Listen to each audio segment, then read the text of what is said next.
Thousands of hitters have made it to the MLB. Hundreds of thousands of home runs have been recorded. But amidst baseball's over a century and a half of history, only a handful of batters have ever stuck around long enough to earn 600 of those homers. In order of their rank on the all-time home run list, these are the only 9 batters to ever put 600 over the fence. Starting with the 9th man on the totem pole, who might just be the most electric of them all. Sammy Sosa was baseball's fireworks show. Electric, loud, and unforgettable. He played the game with an energy that leapt off the screen, and for a stretch in the late 90s and early 2000s, he was must-see TV. His 609 home runs were loud, majestic moonshots that felt like events. Originally a skinny kid from the Dominican Republic, Sosa bulked up and transformed into a home run machine. His breakout came in 1998 when he went toe-to-toe with Mark McGwire in a home run race that captivated the country. Sosa finished with 66 homers that year and followed it up with 63 in 1999 and 64 in 2001, the only player in history with 3 60-homer seasons. But Sammy wasn't just about power.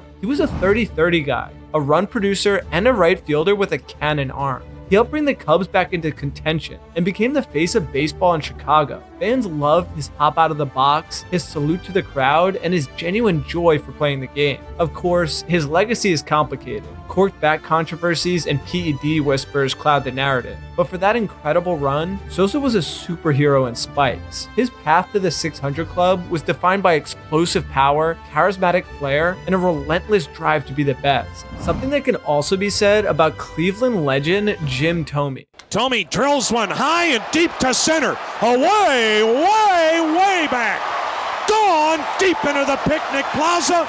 And that might have even got out of the ballpark. Jim Thome was a gentle giant who quietly became one of baseball's most dangerous sluggers. He didn't make headlines with drama or flash. He made them with tape measure blasts and humble pie. Over 22 seasons, Thome hit 612 home runs and did it with a smile on his face and a lunch pail attitude. He wasn't highly touted coming up. Drafted in the 13th round, Thome had to work for everything, but work he did. He built a swing that was short to the ball and long through it. He learned the strike zone like the back of his hand and wasn't afraid to take a walk. That discipline allowed him to hit 40 plus homers in 6 different seasons and post a career OBP of 402. Thome played for 6 teams, but was beloved everywhere he went. Whether it was the Indians, Phillies, or White Sox, his approach never changed. See ball, crush ball. His towering home runs became legend, many of them coming at clutch moments. And through it all, he somehow remained universally respected, a rare achievement in the modern game. Joining the 600 home run club was never a given for Thome though. It was earned through years of grinding, adapting, and never losing the joy of the game.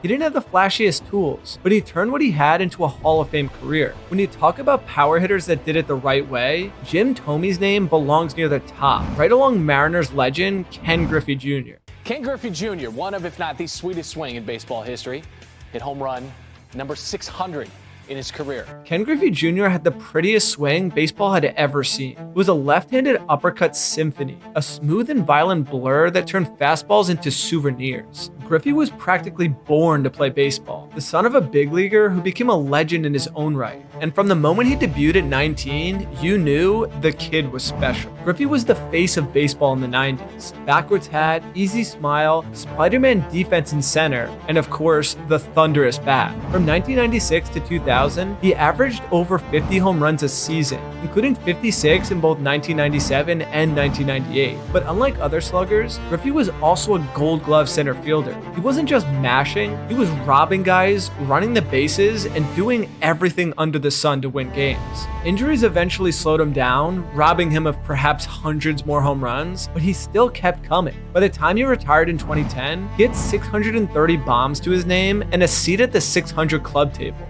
He did it all without PED suspicions too, earning respect as one of the clean faces in a dirty era. What makes Griffey's inclusion so special is the way he captured imaginations. Kids copied his swing, fans wore his jersey, opposing pitchers sighed in frustration. He wasn't just a great player, he was the guy for an entire generation. That swing, that smile, and those 630 home runs, pure baseball magic. Magic that only the say hey kid Willie Mays probably had more of.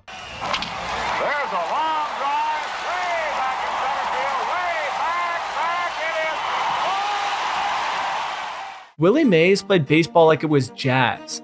spontaneous, smooth, and full of brilliance. He didn't just hit 660 home runs, he ran them down in center field, stole bases, threw out runners, and smiled doing it. Mays could do it all, and often did it better than anyone else. Known as the Say Hey Kid, Mays brought energy, swagger, and a toolkit of skills so complete it bordered on unfair. Mays debuted in 1951, and after a brief military stint, came back to win MVP honors in 1954. That year, he made the most iconic catch in baseball history, a sprinting over-the-shoulder grab at the Polo Grounds. But that was just the appetizer. He followed it with a career that included 24 All-Star selections, 12 Gold Gloves, and a legacy of effortless excellence. His power was graceful. He had seasons of 52 and 51 home runs, but never tried to be a home run hitter. He just was. His swing was compact, his wrist explosive, and his eye for the strike zone as sharp as anyone who's ever played. And his numbers came in an era and in stadiums that weren't kind to hitters. Mays' path to the 600 home run club was one of athletic genius sustained over 2 decades. His career was interrupted by service, and his late years were slowed by age.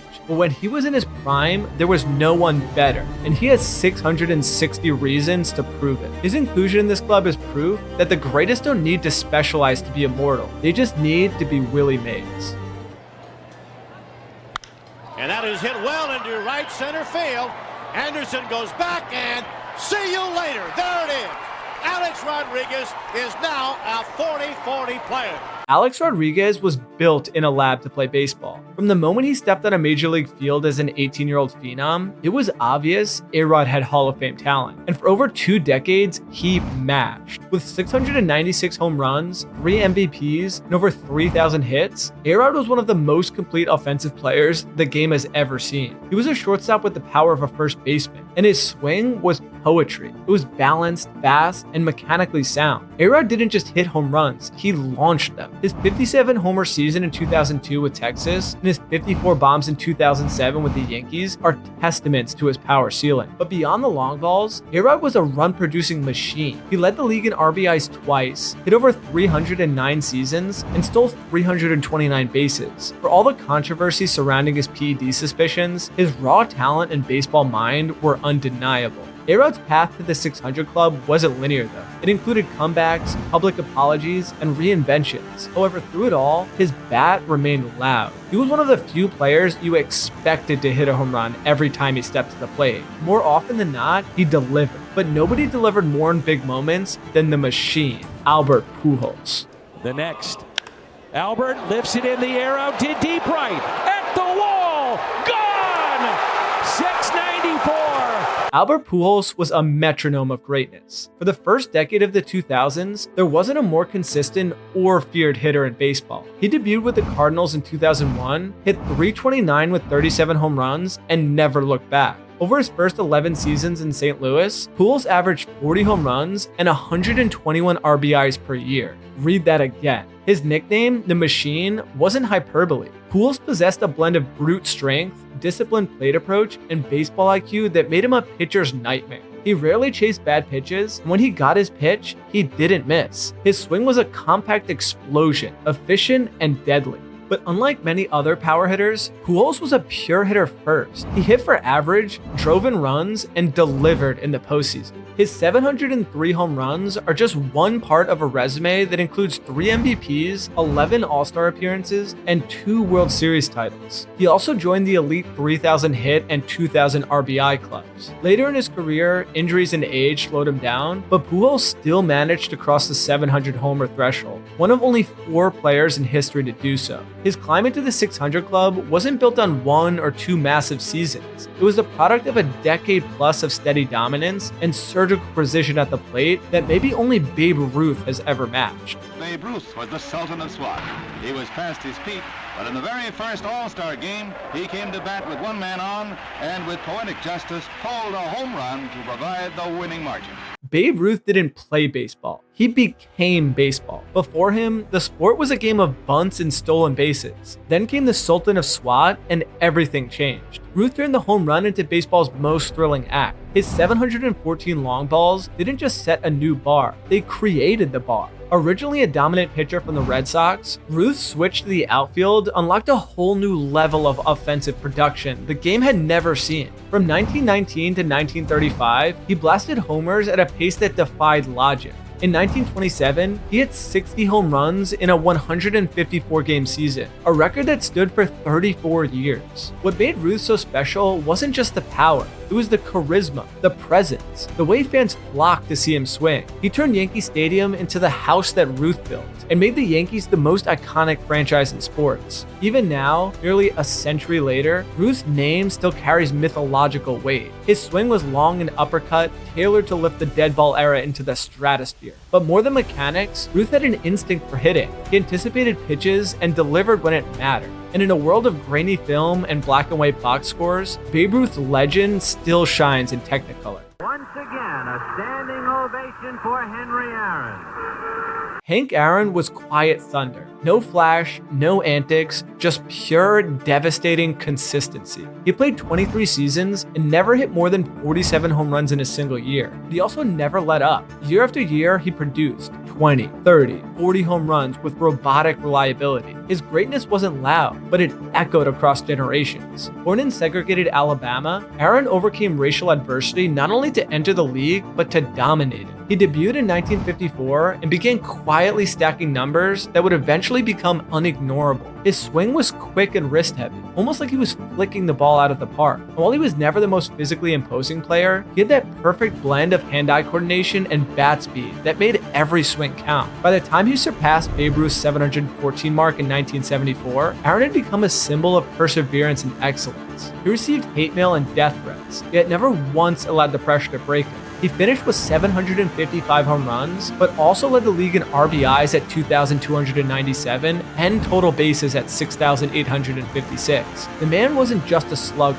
he was a machine. Aaron's inclusion in the 600 club is a tribute not just to power, but to relentless excellence. He never relied on peak seasons to get there. He simply outlasted and outperformed almost everyone for more than 2 decades. Aaron didn't just make the 600 home run club, he built a throne at the top of it. A throne that was only usurped by Barry Bonds. Barry's swing was the scariest equation in baseball.